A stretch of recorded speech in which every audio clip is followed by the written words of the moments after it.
কি মনে করেন যে আল্লাহর রহমতে আপনি কি 100% আলহামদুলিল্লাহ সুস্থ আছেন? আল্লাহর রহমতে সুস্থ আছেন।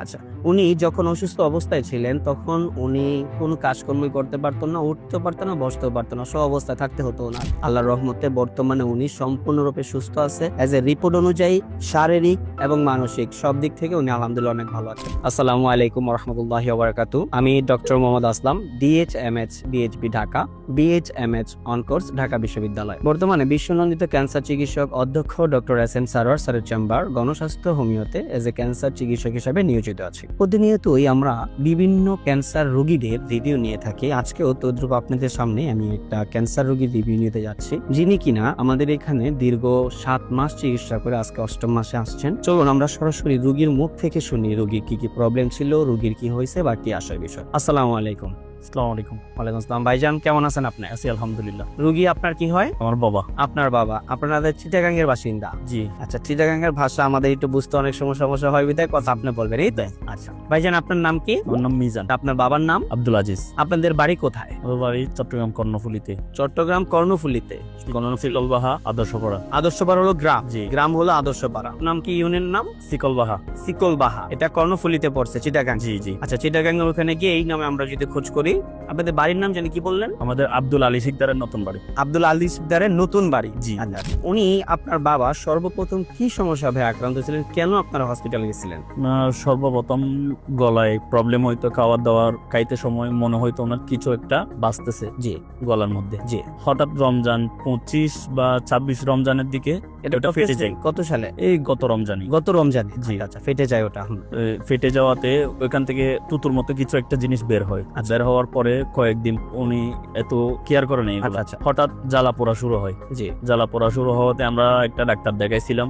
ডাক্তার পরামর্শ অনুযায়ী বিভিন্ন পরীক্ষা নিরীক্ষা করাইছি। পরীক্ষা নিরীক্ষার মধ্যে এটা কি বলে, গলার এন্ডোস্কোপি করাইছিলাম। হ্যাঁ, এন্ডোস্কোপি করাইছি। এন্ডোস্কোপিতে বলতেছে যে ওনার গলার অবস্থা ভালো না, আপনারা দ্রুত হসপিটাল ভর্তি করান বা বায়োপসি করান। আচ্ছা আচ্ছা, আমরা বায়োপসি করানোর জন্য বিভিন্ন জায়গায় গেছি, অনেক জনে অনেক রকম ডিমান্ড করছে। জি। শেষ পর্যন্ত আমরা চট্টগ্রাম হসপিটালে বায়োপসিটা করি। ওইখানে বলতেছে যে ক্যান্সার। জি। ক্যান্সার ধরা পড়ার পরে বিভিন্ন ডাক্তারের সঙ্গে যোগাযোগ করি। ওনারা বলতেছে যে কেউ বলতেছে থেরাপি দেওয়ার জন্য, কেউ বলতেছে অপারেশন করার জন্য। এখন বাবাকে যখন প্রশ্ন করলাম আপনি কি থেরাপি দিবেন বা অপারেশন করবেন, কোনটা করবেন? উনি বলতেছে আমি অপারেশনও করবো না, থেরাপিও দিব না। আমি যদি বেঁচে থাকি যা কয়দিন এভাবে বেঁচে থাকবো, না হলে মারা গেলে তো চলে গেলাম। জি। তো আমি আপনাদের এখানে রিভিউ দেখলাম ফেসবুকে, বিভিন্ন রোগীর সঙ্গে আমি অনেক যাচাই করলাম। প্রায় 1 মাস ধরে আপনাদের এগুলা খুঁজে যাচাই। আমাদের যে পেজ আছে, আপনি নিজে আমাদের ভিডিওগুলো দেখেছেন, রিভিউ দেখেছেন, এটা প্রায় আপনি 1 মাসের মতো কন্টিনিউ করছেন। আমাদের বিষয় যাচাই বা জি। 1 মাস পরে আমি খোঁজ নিয়ে নাম্বারে আমি যোগাযোগ করি। তারপর উহি একজন ছিল, ওদের 2 জনের সঙ্গে আমি যোগাযোগ করি। যোগাযোগ করে ওদের থেকে ঠিকানা নিয়ে এখানে আসলাম। এখানে এসে চিকিৎসা শুরু করলাম। আমরা টোটাল কত মাস ব্যয় চিকিৎসা করছি? 5 মাস, 4 মাস শেষ। 5 মাসে যখন আসছি আমাদেরকে পরীক্ষা দেওয়া হয়েছে।